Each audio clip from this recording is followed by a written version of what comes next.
Welcome everybody. Today I am excited to share with you the transformation of our old food pantry into our new Butler's pantry. We're going to show you step by step from beginning to end, and I think you're really going to enjoy watching and seeing the results. So let's get started. I picked up 3 cabinets from Home Depot for this project. They're from the Hampton Bay collection. They're unfinished wood and have a recessed panel design. This gave me a clean, customizable look that I was going for, and plenty of flexibility to make the space my own. Once I unpacked the cabinets, I started painting the cabinet frames using a small roller for smooth, even coverage. I applied the first coat, I let it dry completely, and then I followed up with the second coat for a clean, bright finish. Once the frames were done, I moved on to painting the cabinet doors.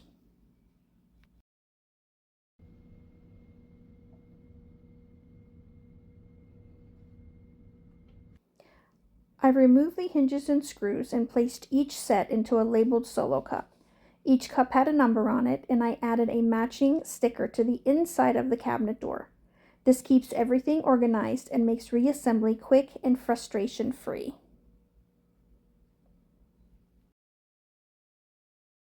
To make painting easier, I elevated each of the cabinets and doors on solo cups. It's a simple trick that helps with airflow and keeps the paint from sticking to the ground. Plus, it gives access to the edges while painting. I'm using clean white paint for a bright and timeless finish. I applied 2 full coats to both the cabinet frames and the doors. The first coat acts as a base and soaks into the wood, and the second coat builds that smooth and polished look. Make sure you allow enough drying time between coats because it really makes a difference. I used small rollers for the large flat areas to get a nice even finish without any streaks, and I went in with an angled brush for the corners, edges, and any details. Don't forget the edges, they matter just as much as the front when everything is installed. Once all the doors were fully dry, it was time to reinstall the hardware. Since I'd labeled each set of hinges and screws in numbered solo cups and matched them to the corresponding doors, it made the process super easy. I just lined up the stickers, grabbed the correct hardware, and everything went right back into place without any confusion. A little prep ahead of time really made reassembly smooth and stress-free. Reinstalling the cabinet doors was simple thanks to the prep that I did earlier. I used the same numbered solo cups again, this time to help stabilize the doors while I reattach them. By setting the doors on top of the cups, they stayed steady and lifted just enough to line up with the hinges. It made it much easier to screw everything back in without needing a second set of hands.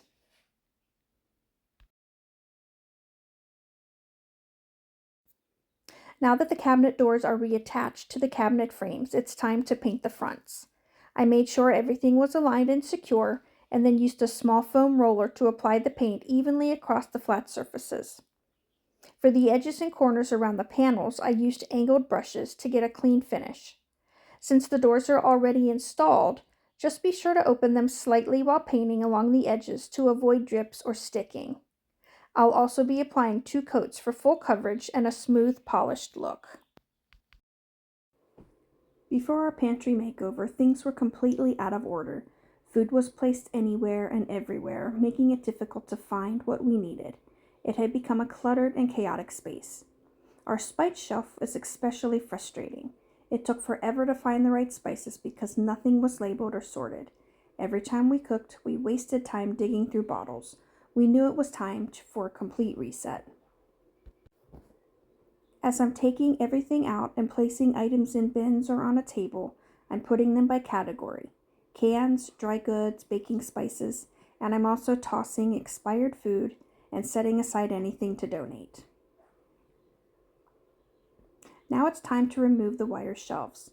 We're using a screwdriver to remove the screws and the brackets, and we're carefully going to pull out any anchors that are in the wall.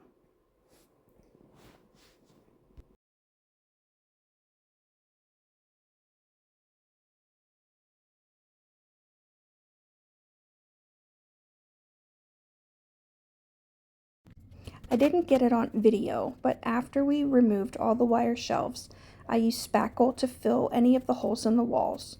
Once it dried completely, I sanded the area smooth with fine grit sandpaper, and then I wiped the dust away with a damp cloth. After that, I started painting the walls. I used a angle brush for the corners and a roller brush to do the rest.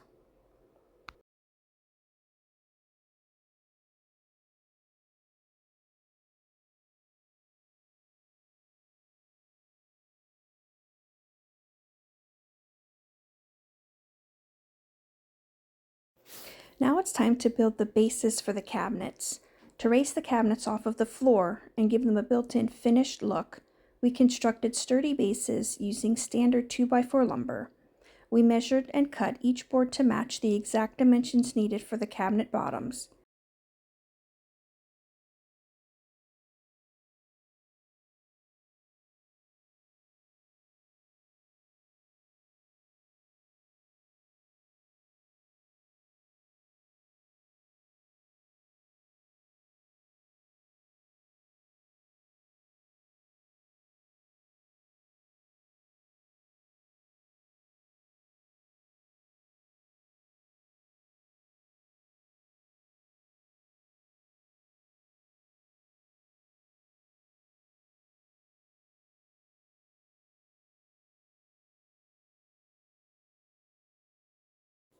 For the corner cabinet, we needed angled cuts to fit snugly into the space where the two walls meet.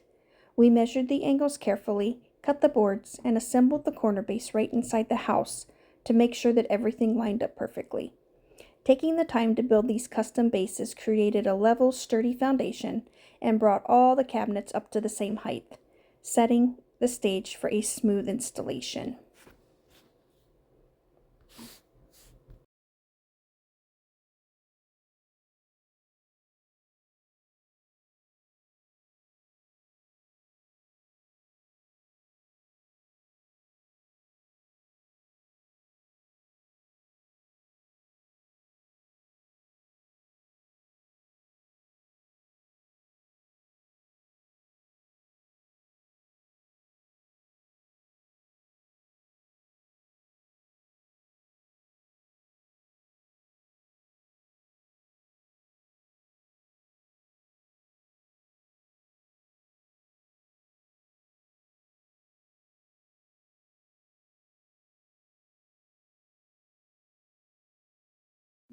We positioned each base cabinet and secured them to the wall with screws for a solid fit. Then we added the corner cabinet, followed by the two side cabinets.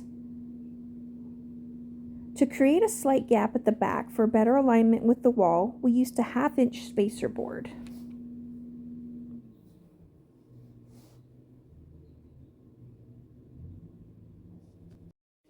For the shelving, we used metal brackets in two sizes, 8 inches and 12 inches, to match the depth of the boards. For my spice shelf, I went with an 8-inch wide board, and for the three larger shelves above, I used 12-inch boards. We installed the first shelving unit, and surprisingly enough, it was perfectly level on the first try. To help with the shelf placement, we marked the walls with blue painter's tape, which made visualizing the layout a lot easier. As I started putting the shelves up, I realized I wasn't loving the gray walls, so I took everything down, spackled, sanded, and repainted the walls white for a fresh, clean look. And after painting, we added beadboard to bring in texture and a bit of cottage charm. It completely transformed the space. Now we're back to placing the shelves in the brackets. This part always feels so rewarding, watching the space come together after all the prep and painting. We made sure each shelf was snug and level before moving on to the next. I spaced the shelves to leave enough room for everyday items like my spices and a few of my favorite decor pieces. It's amazing how a simple shelving project can completely transform the feel of a room. Taking our time with placement really paid off, especially knowing that these shelves will be holding things that I use often. A little extra effort now saves a lot of hassle later.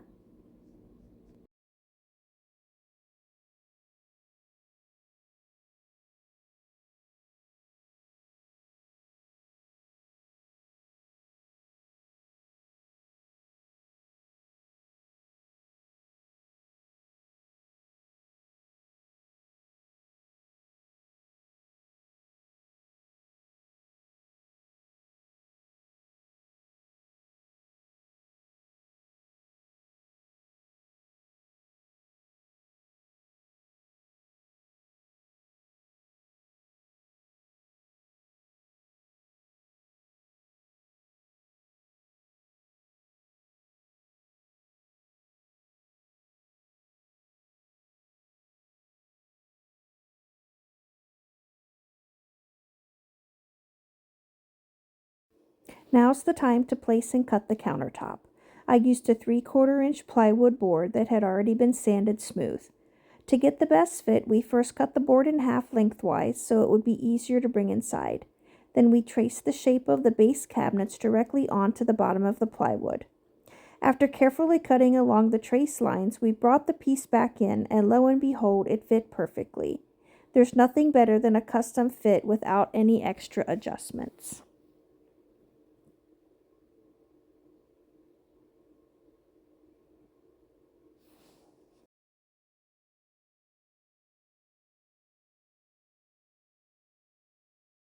Next, we cut the second section of the countertop, made sure it fit snugly, and then got everything ready for staining. Having both pieces in place gave a great preview of how the finished product would look. I was already getting excited to see the wood grain coming to life with the stain. Even though the countertop had already been sanded, I took the time to go over it again with the finer grit. A quick extra sanding helps the stain go on smoother and brings out the natural beauty of the wood grain. It's one of those little steps that makes a big difference in the final finish.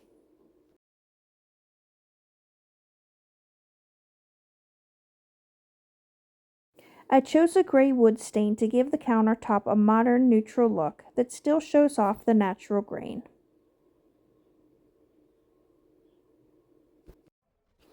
Now it's time to finish things off by adding the final brackets and installing the last 3 shelves. These upper shelves will be perfect for both storage and a little decor. I made sure that each bracket was level and securely mounted before placing the shelves. It's all in the details at this point.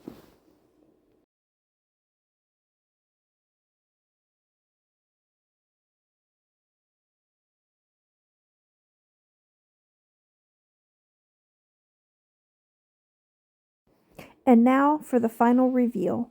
What started as a busy, cluttered, and underused space has been completely transformed. Gone is the dark, unorganized pantry that lacked both function and style, and in its place is a bright, fresh, and beautifully efficient space. The crisp white walls, beadboard detail, custom wood countertop, and open shelving give it a clean yet cozy cottage feel.